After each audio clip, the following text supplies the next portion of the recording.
I want to give you my testimony real quick here, Brother Pobedo, just 1 second. I hadn't been feeling too well in my body. And I'd gone to the doctor and I had some prostate trouble. And I went there and they told me this and that. You know how they do, scare you to death.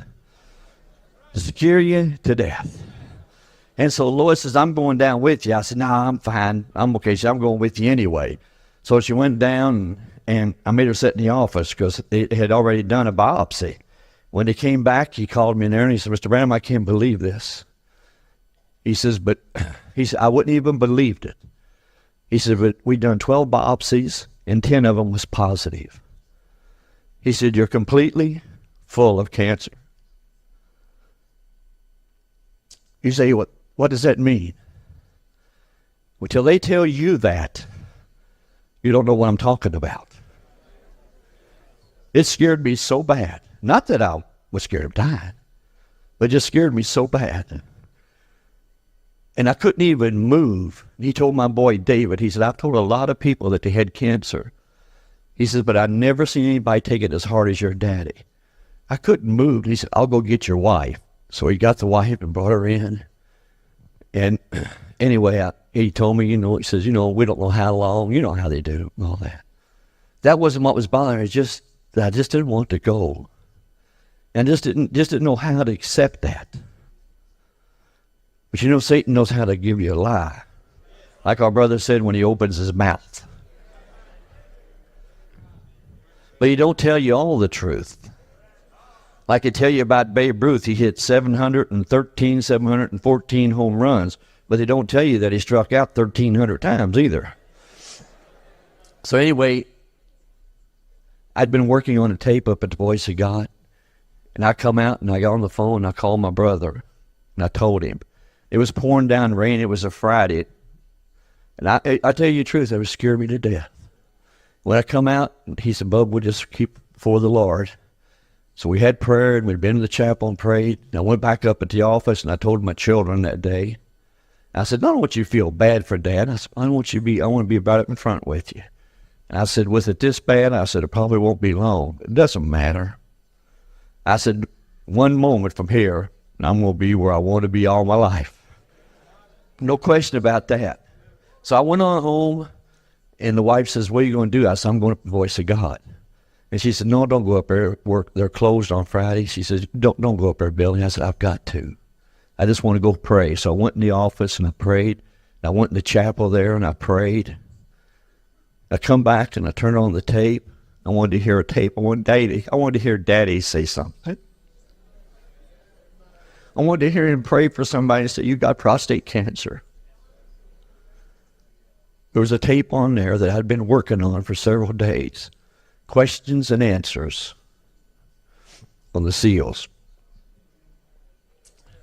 We came down to the end of it, and we don't gap the part where he's in a prayer like he says, God bless you, God bless you, God bless you. So I'd already closed the tape off. That's all there was left. And I couldn't find nothing.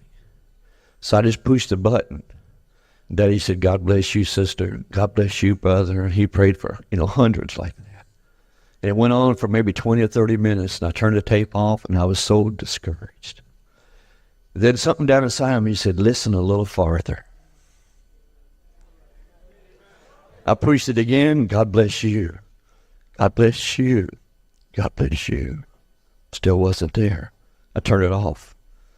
Something that little voice said again, said, keep playing.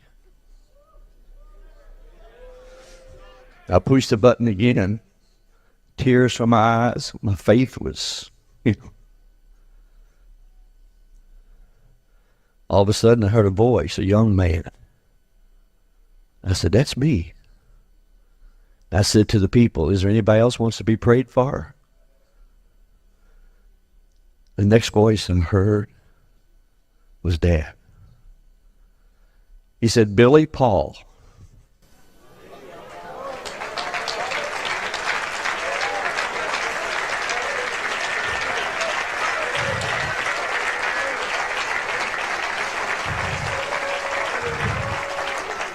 Billy Pol, as many prayer cards as youth give out, now receive your healing in the name of Jesus Christ.